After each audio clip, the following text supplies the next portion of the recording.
Hello and welcome. I'm Dr. Adam Dorsey, a psychologist in Silicon Valley, and I am the host of Super Psyched, a podcast dedicated to supercharging your life. Each episode contains fun, high-quality interviews with experts looking at psychology from all angles. Super Psyched is your tool to get more of what you want in your life and less of what you don't. Cults. They're scary, predatory, and life-sucking. Perhaps you know someone who is in a cult. These days, with loneliness at an all-time high, our basic human desire to feel connected and belong can make us vulnerable. Pair that with the nefarious and novel ways cults can reach out through the internet, we are more threatened than ever by their presence. Truly anyone can be a victim of a charismatic, malignantly narcissistic, and delusional cult leader. HBO's documentary series The Vow is just one of many shows that go into great depth showing us that smart, well-intentioned people can be manipulated badly. Knowledge is power, and my expert guest on this episode, Daniel Shaw, is the perfect person to teach us about cults. For many years, he was a member of a cult, and fortunately, he found his way out. Today, Dan is a highly regarded author, psychoanalyst, clinical supervisor, and teacher. His brilliant book, Traumatic Narcissism, has been described by a colleague at Harvard Medical School as a must-read for any of us who have worked with victims of traumatizing narcissists or have been their victims ourselves. So listen in as Dan and I have a lively and informative discussion about cults and what you need to know. Daniel Shaw, who has asked me to call him Dan, welcome to Super Psyched. Thank you, Adam. It's good to be here. Yeah, I'm so glad to see you. You know, the way we met is kind of funny. A great somatic therapist introduced me to your book on traumatic narcissism, and I was blown away by how good it was. Not long after, I was watching a special on cults on Netflix, and there you were again. I immediately emailed you to present with me to my high-tech security team that deals with all kinds of nefarious internet activity, including the high-tech efforts of cults to recruit innocent people. And your presentation was awesome. So here we are today, and I'm so delighted to have you on the show. Thanks so much. Glad to be with you. Right on. So Dan, first off, what is a cult and what is it not? I want to say that there are a number of cult experts who I admire and have learned from and worked with. And each of them has a pretty cogent idea of how to define what a cult is. But I'm going to give you my personal definition.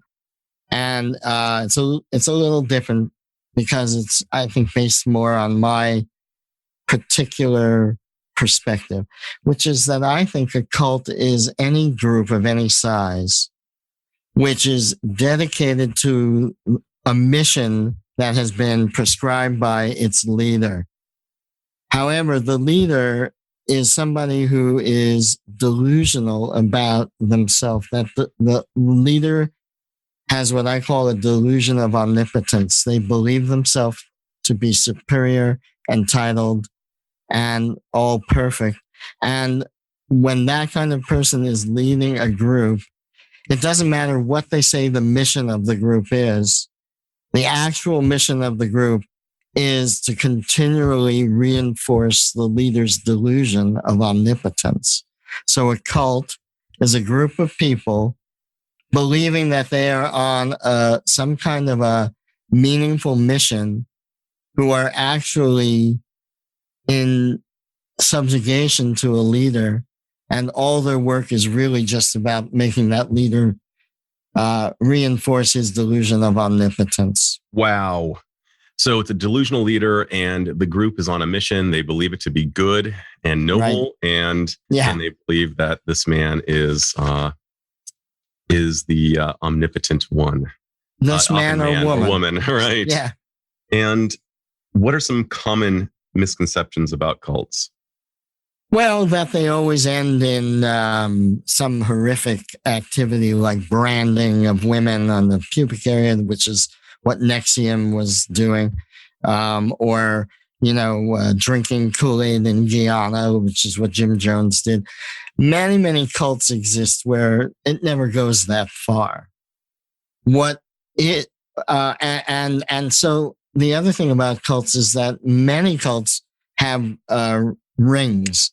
So an outer ring, outer rings that all end up at an inner circle, right? And if the group is a cult, the inner circle is led by the delusional leader.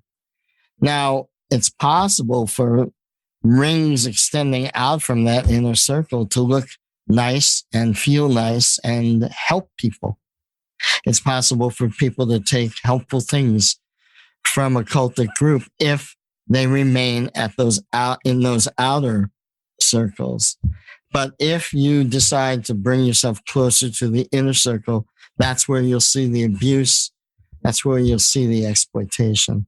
Yeah, you bring up NXIVM, and I really am thinking about how the outer circles of NXIVM, when you saw it, they looked so good. I mean, even the Dalai Lama was blown away by it and endorsed it initially.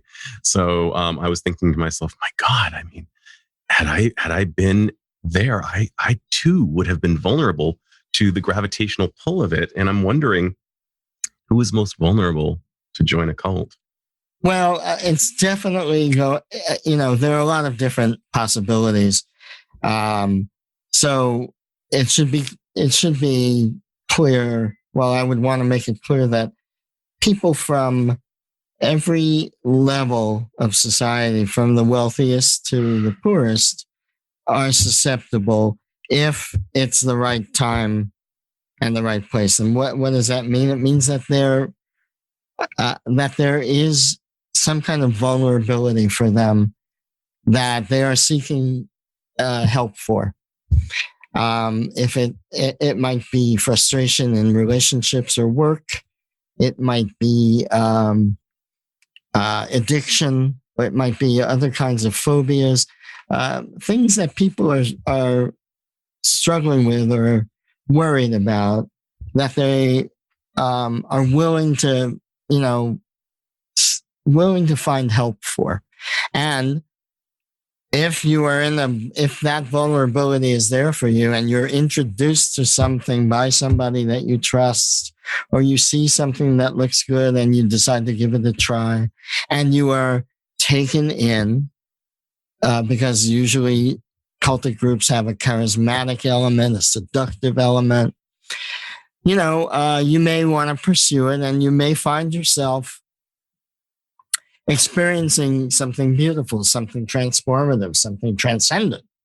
And the problem with that is, that's not all there is to it. But that can be enough of a hook for many people to start getting more deeply involved. Once you're more deeply involved and you've invested in it, you're incentivized not to notice things that are not okay. Yeah, because you don't want to lose your investment. I like that. Incentivized not to notice things that aren't okay. Can you actually elaborate on how do they? I'm thinking about Ash's great study on conformity and how he was able to take a subject into a room of Confederates who everyone knew, who was sitting in the room, that this guy was basically going to be essentially pranked, but it was for the sake of science. And they were all looking at lines of, varying lengths, and everyone would agree about the correct length until the fourth round or so. And then everyone would start saying that the shorter one was longer, and the subject, a great majority of the time, would concur with the group at least once, so as not to rock the boat. And I kind of hear Ash's conformity study in the midst of people being reinforced or to not notice. Absolutely. There's just a human tendency to want to make the best of things and believe in the good and hold on to the good. And when something is not good, most people don't say, oh, okay, everything was great, and then there was this not good thing, I'm out.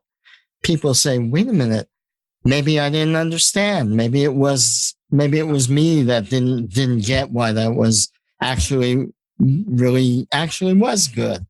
Now, enough of those kinds of compromises that you make, and if there's enough inducement to stay in the group, because there are people that are such great people and they're so good to talk to, and there's a feeling of intimacy and openness that you don't normally get elsewhere.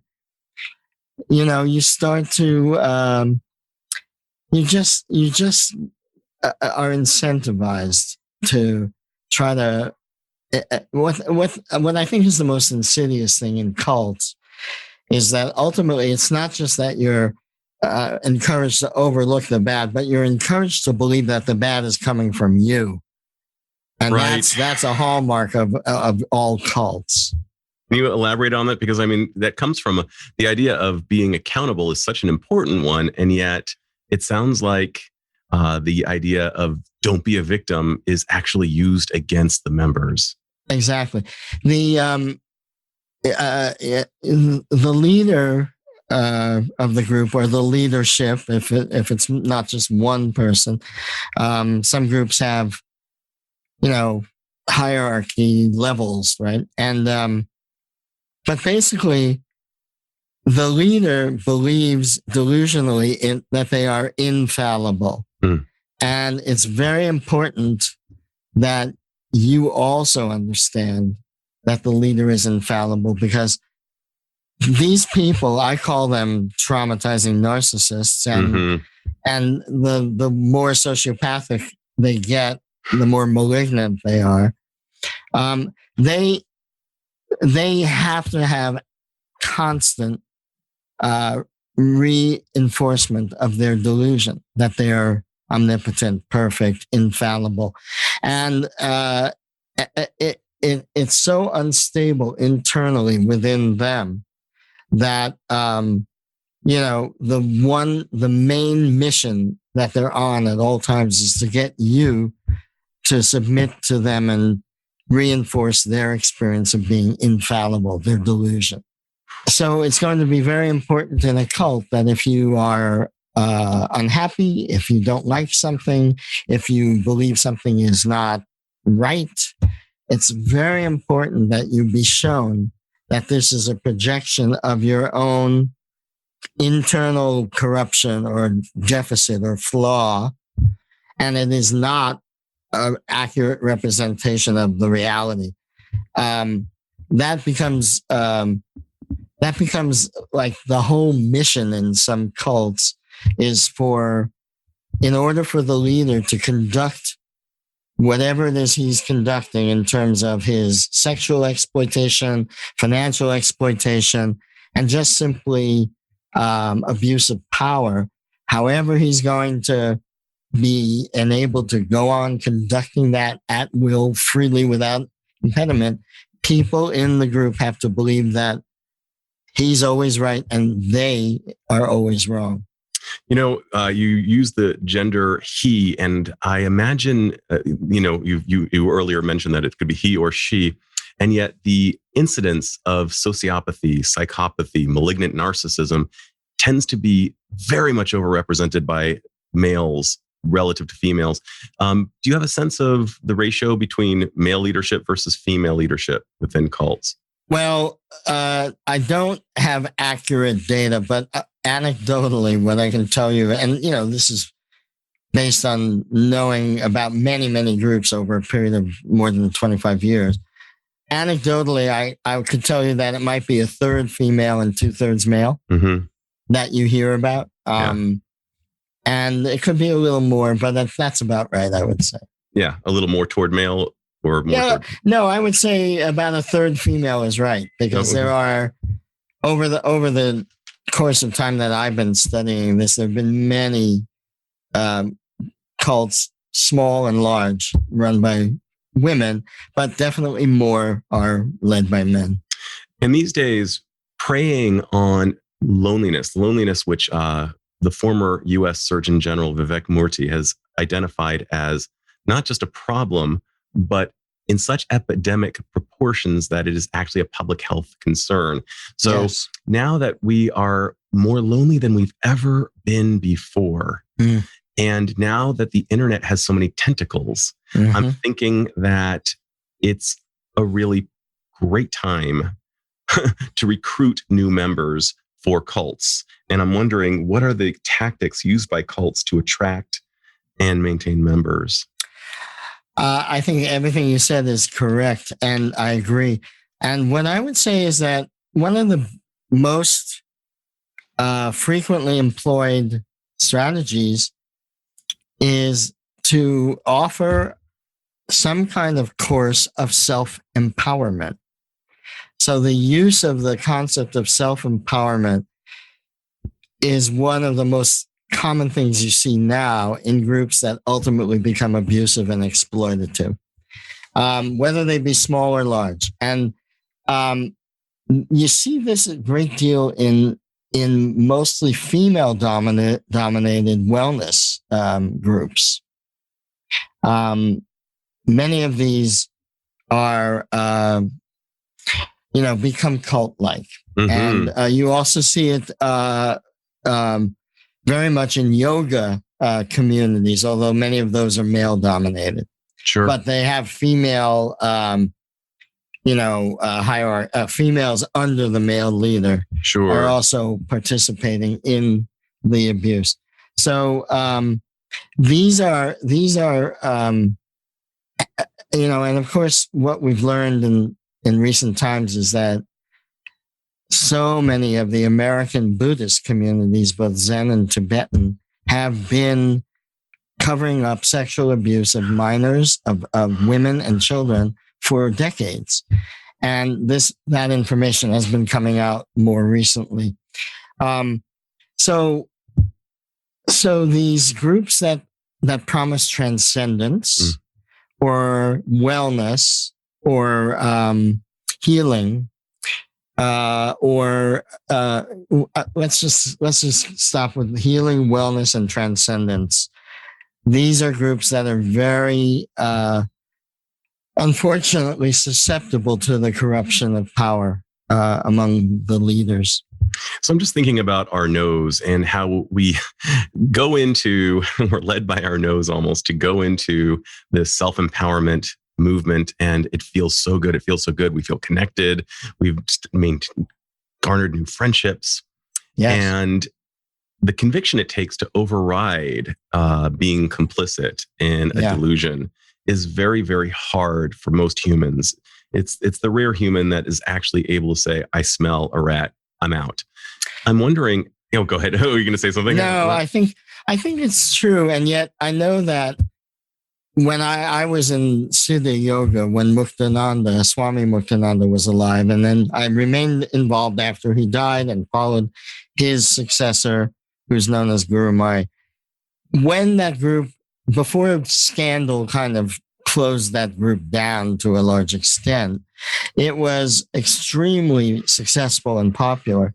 And yet, among the thousands so on a weekend, for example, up in upstate New York, 4,000 people from all over the world might gather to celebrate. Well, that's no longer the case at all. But I would say that out of those 4,000 people, at least half, if not more, were casual visitors, not hardcore followers.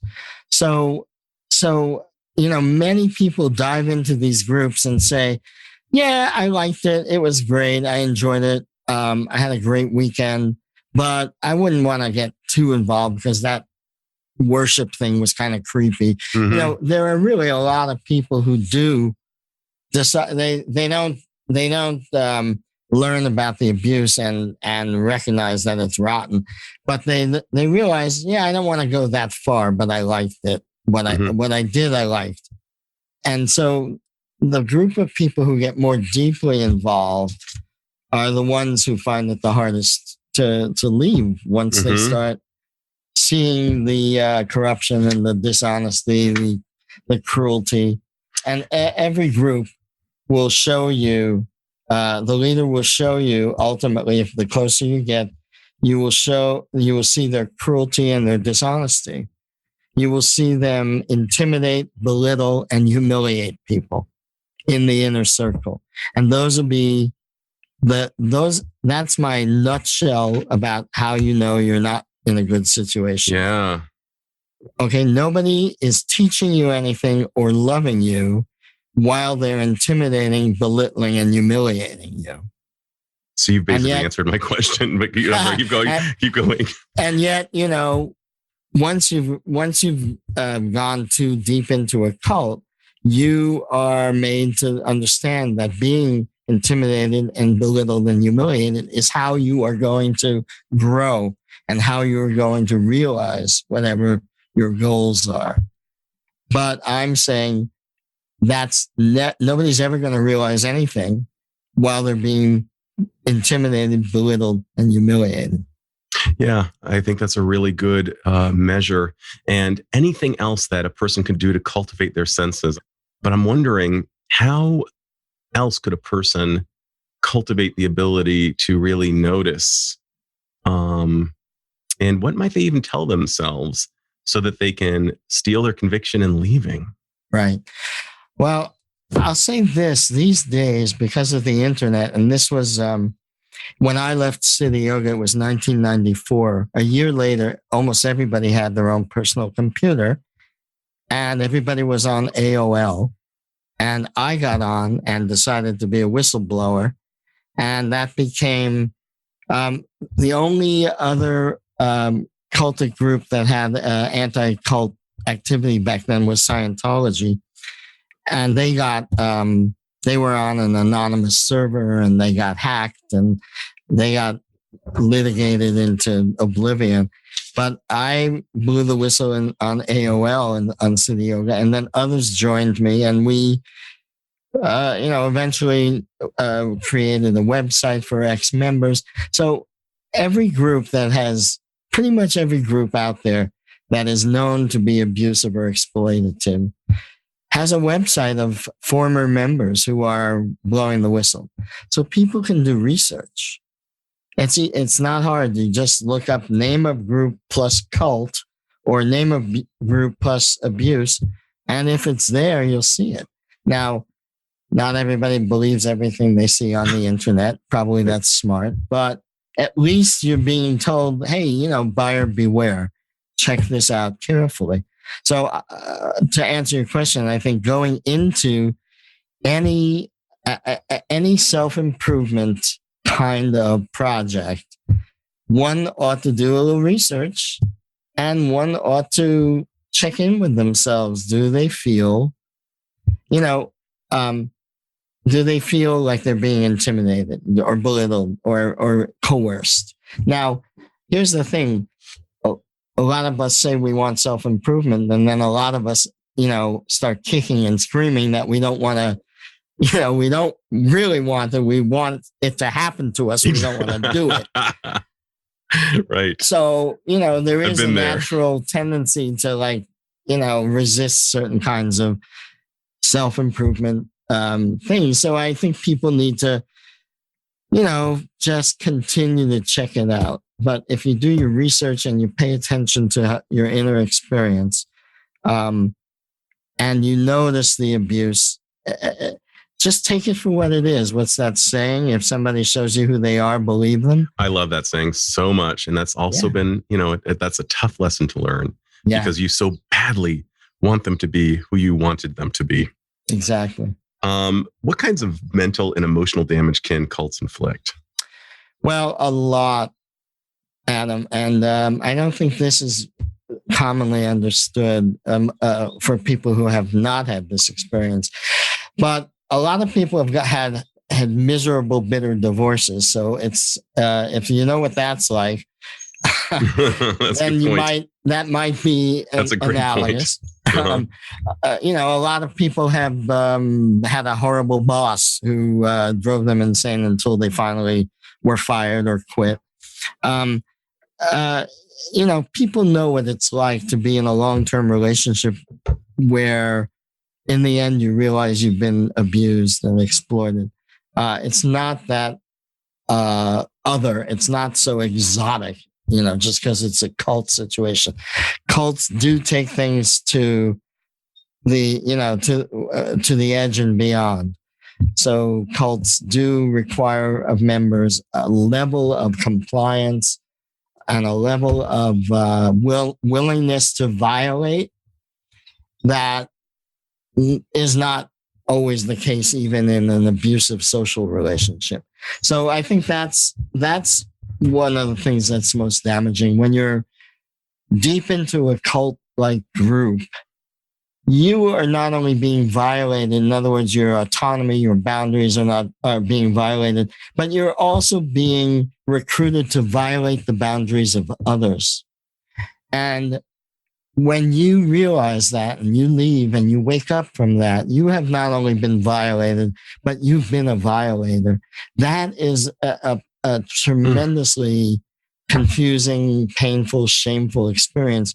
And so leaving a cult means confronting not just how you were made a victim, but how you victimized others. Totally. So the PTSD goes both ways. And that takes a lot of courage to fully try to own that and know it and face it, right? And to bear the shame of it. And to still believe that you have a potential to do good in the world. Because that's what people join cults. They want to do good in the world, usually. Yeah, to think how sad it is that they go in with such optimism and desire to create positive change, and what they get in their face is a toxic pie that might as well be made of acid. Yeah.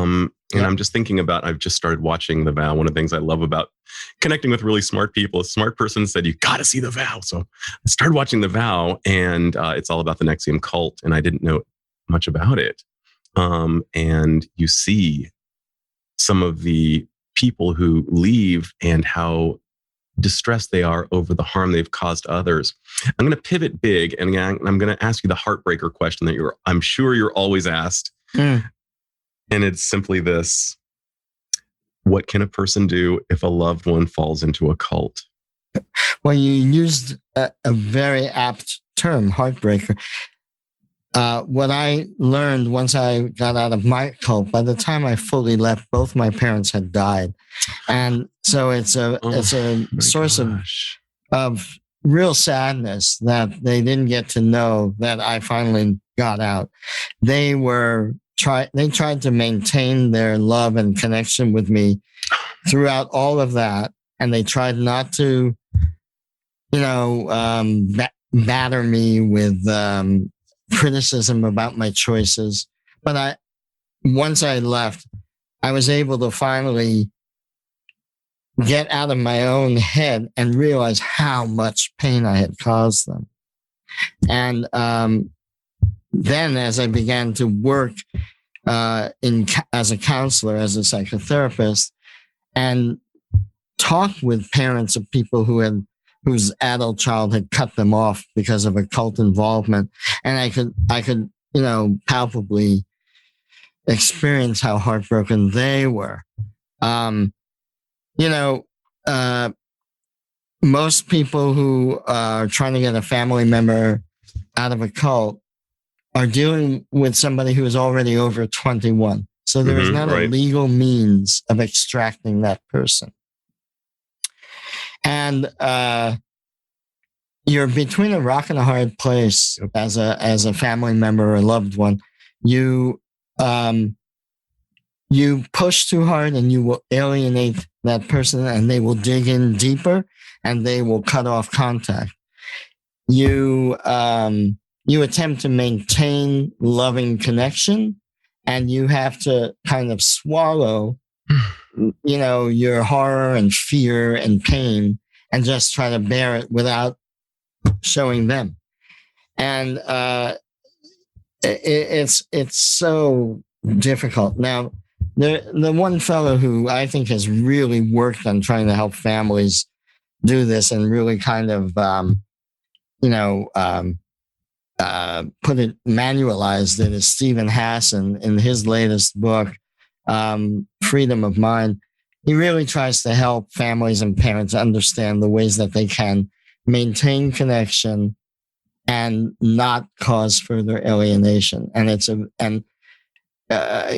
you think it's hard being, for example, the family member of an addict, many people are familiar with how you have to figure out a way to help an addict with an intervention.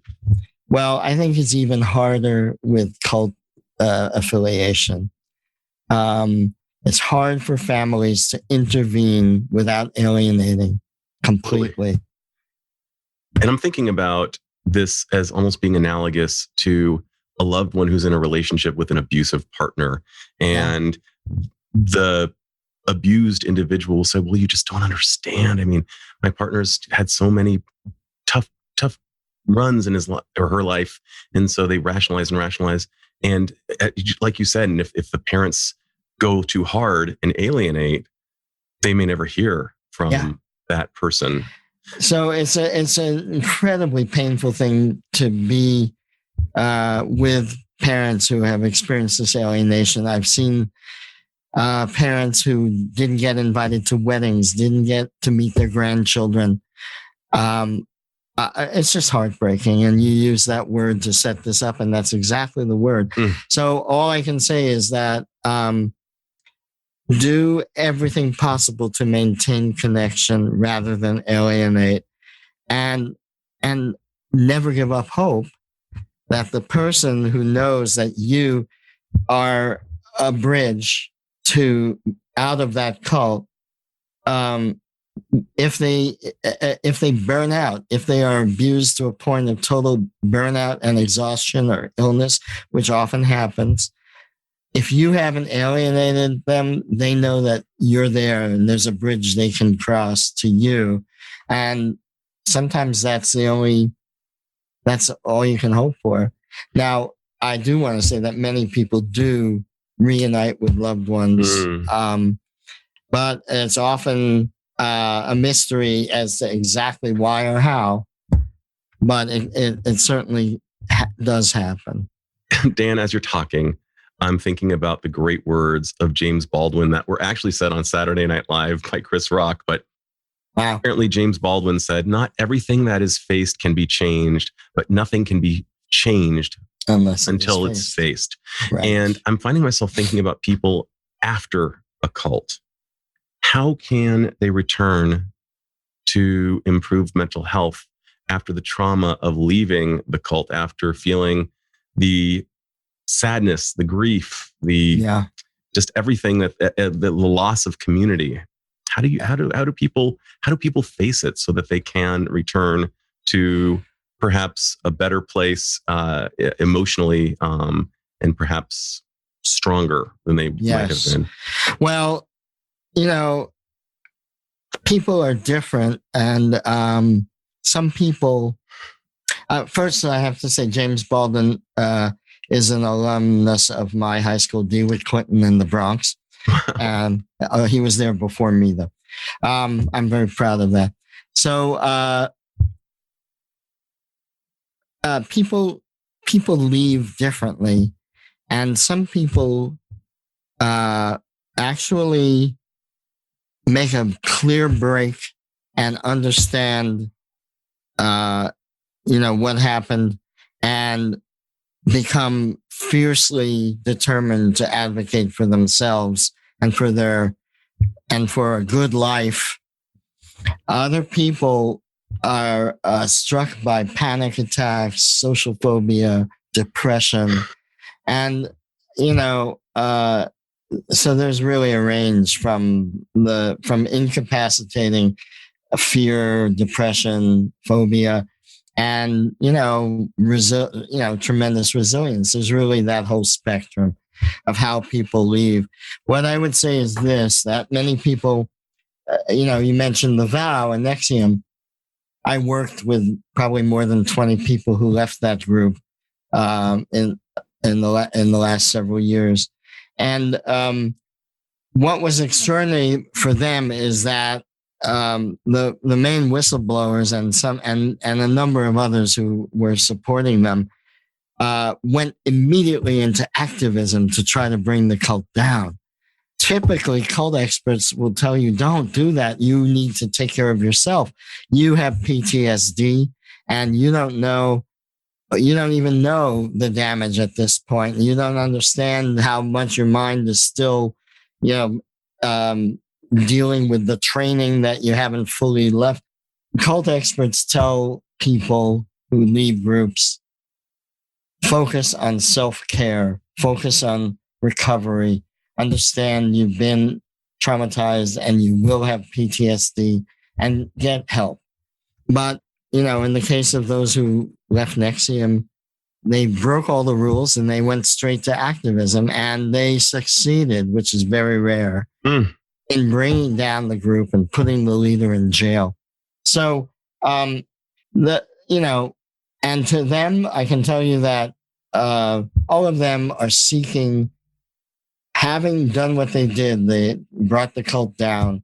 All of them are seeking now to build up their strength and take care of themselves because they had to put that off when they left.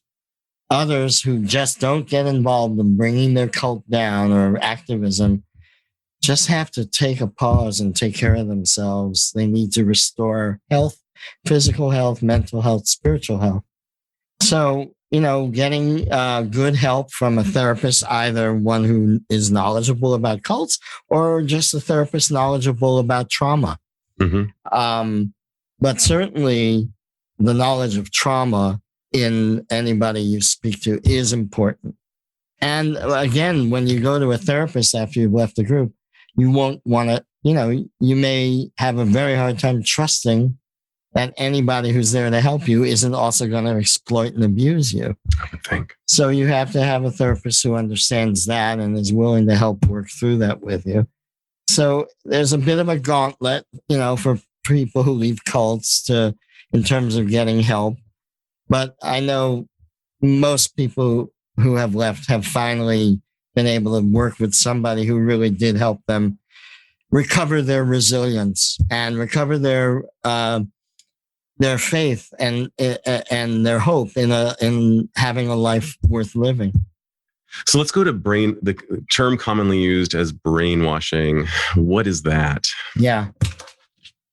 Well, of course, it comes out of the studies that Robert J. Lifton did of Chinese communist re-education programs. And this is going back to the 60s. Right. We're talking about the Cultural Revolution here. Yeah. And so the person who really brought this to the public's attention was Robert J. Lifton, a psychiatrist, still living, and a tremendous influence for anybody who studies cults. The term is evocative, and it's not. I don't want to say it's wrong, but I like to think in terms of dissociation. So I like to, and one of the people who is an important thinker in this area is Alexandra Stein, who has done a lot of work on the way cults create a situation of disorganized attachment. So in disorganized attachment, you're seeking proximity and comfort and help from the person who is hurting you. If you're a baby, you have to believe that your parent is going to protect you and love you and give you what you need. But if that parent is abusive, you are in a situation where you don't know if you should go toward or run away. Exactly. And that confusion is what cult members feel. They are looking to the leader, who is the person hurting them, to heal them. So I think that situation is so confusing that the only way to manage it is to dissociate. And by dissociation, what I'm meaning is a very universal human way that we can not just compartmentalize, but compartmentalize so well that we actually do not know what we know. And I think this is important to understand, that while you are in a cult, you are seeing cruelty and abuse and corruption and dishonesty. And at the same time, you are not seeing it. I know that for myself was the case. I saw it and I didn't see it. Totally. And it's not just rationalizing, although that's part of it. Yes, yep. I could rationalize everything I saw as having the end justifies the means and there's a higher purpose and so on. But I also know that I was able not to know things that I knew until I left. Can you actually describe a thing that you knew but refused to know? Sure. When I entered City Yoga, I learned of reports that Muktananda was a sexual predator. I knew those reports. I saw them. I heard them. They were plausible. And then when I got into it, I stopped knowing it. Another example is there was a point when Gurumai, I was on staff at this point with Gurumai, and she was talking to the staff about her brother, who was a co-leader, leaving the organization. And I had already heard that he had been beaten and his tires were slashed and he was threatened with guns and so on and so forth, and that he was being stalked. I heard all of that, and I didn't know it. And as she talked to us about why he had to leave, I knew she was lying and I didn't know it. You refused to let, Yeah, and then when you leave, you suddenly remember every single thing that you knew was a lie and that you just didn't know it was a lie. And it must be like a waterfall, just all of this information, this deluge. Absolutely. Nodding, yeah. And the best way to understand it is to, I think, through the lens of dissociation. In order to survive an impossible situation, in other words, if you believe that your life depends on your loyalty and your maintenance within this group, if your life depends on it, you have no escape other than through dissociation. So I'm thinking about PTSD all the more, the hypervigilance, the re-experiencing trauma, the flashbacks, the nightmare, fear, shame, avoidance of people or places associated with it. Were all of these symptoms consistent with your own experience of leaving? Yes, I would say yes. Mainly in the form of, not every single one. The main thing was panic attacks. A sense that I was broken and collapsing and didn't have anything to stand on. And acute social phobia, the feeling that every time I was in any social situation where I opened my mouth, that everything I said was wrong and stupid and everybody thought I was an idiot. And this lasted for months.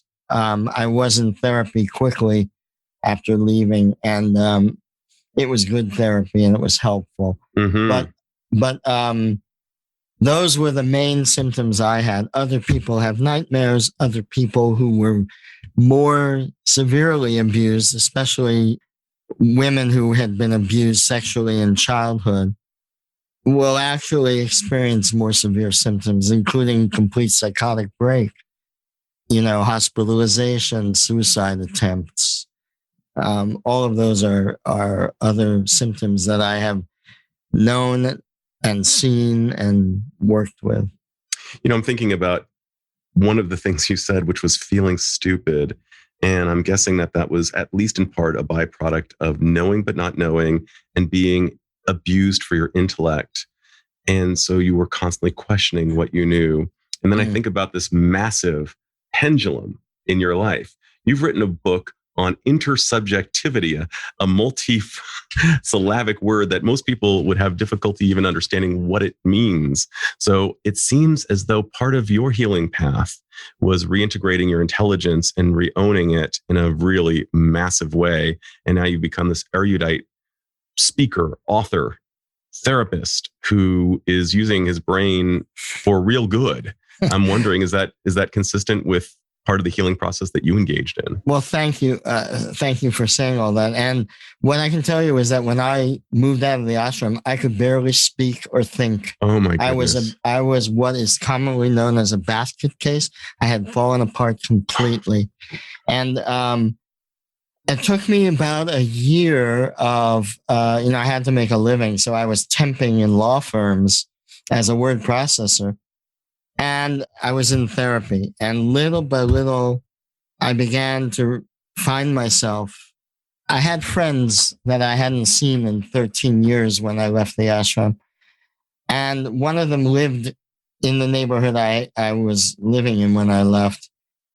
And I wanted to reach out, but I couldn't remember his phone number. And I remember for days trying to remember that number. And then one day it came to me.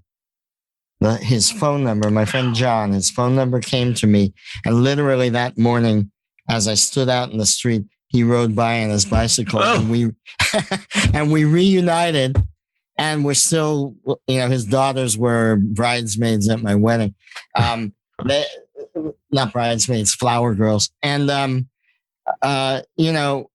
the recovery of yourself, not just your intellect but your values and your heart and your caring and everything, all of it needs to be recovered upon leaving. And it takes a while. It's just sort of like, if you have some support and you need it, whether it's family, friends, or professional, if you have enough support, bit by bit, you come back. You rebuild. And by the time I was more on my feet and knew I wanted to go to grad school became I got a master's in social work to eventually qualify for psychoanalytic training. And once I was in an academic environment, I remembered two things. I remembered I'm actually intelligent. I have like a pretty decent level of intelligence. I had forgotten that. And I remembered that most people, by and large in the world, are sane and not cruel. And I had forgotten that. What a powerful thing. And I'm thinking about one of my favorite descriptors of how to deal in the aftermath of trauma, that something just completely explodes, a structure that had supported you, and you pick up those pieces, you put them back together, and they support you again. They're different from the way they were, but right. You reframe them. And I find it almost poetic that you were a, quote, word processor, because you were actually trying to learn how to process your words again. And that's just kind of... And by the way, I taught myself word processing in the ashram. Oh, wow. That's just an odd coincidence. I taught myself typing and word processing in the ashram. And when I got out, I eventually wrote a book. And that ended up being your ladder out of the pit that you were stuck in. Yes. That's amazing. My goodness, there's so many other questions, but I'm going to just, for time's sake, finish it with this. If people who were in cults but are now out could use their insights and skills to the greatest good, what might that look like, and what might be the effect on humanity? Oh, boy. Well, I wish more people who leave cults did speak out, because many people are so stigmatized that they just want to hide and pretend everything is normal, or just try to put it behind them. And I don't hold that against them. Believe me, it's hard, to explain to everybody, oh, I was in a cult. You were in a cult, nobody wants to deal with that. But those who do so because it's their way of healing and their way of continuing what they wanted in the first place, which is to do something positive and meaningful in the world. So people who leave cults, to the extent that they feel able and willing, and that their situation permits, if they would speak out. I would like to plug the International Cultic Studies Association, ICSA. It is, and has been for a long time, a resource for people. There are conferences. It's a very small, not-for-profit, but it holds international conferences several times a year. And this is one of the only places that people who have been either born and raised in groups or left groups actually get to meet other people who fully understand exactly what they've been through. And that experience of joining with others who understand, who've been through it, that can be a tremendously healing experience. So I understand those who leave who want their privacy, and I absolutely respect that. But for those who feel the healing would be good to do in some community, well, there is a little bit of that, a community of ex-cult members, whether it's your own group and their online ex-member group or these conferences. Seek it out, because that's where you can give and receive. That's brilliant. The stigma associated with it really reminds me of when I was working for the Center for Survivors of Torture. And my supervisor said one of the themes in common that almost everyone who survived torture experiences is a feeling of being soiled somehow. Yes. And I would imagine that ICSA really does good stuff. I will put ICSA in my show notes so that people can bounce back through social support and restore their faith in humanity, and perhaps even feel stronger on the other end, and maybe even wear the fact that they were in a cult and that they're now out as a strength, as you have. And I'm so grateful to the volume of work that you've provided, your willingness to be vulnerable and be out there with your own experience. And I'm just so grateful and thankful to you for sharing. Well, Adam, thank you. This was, I think your questions were wonderful, and I hope the answers will be helpful to all your listeners. So thank you so much. Absolutely. Thanks again. This is Dr. Adam Dorsey thanking you for listening to Super Psyched. If you know anyone who might like it or who might benefit from listening, share it. And if you like the episode, please hit subscribe.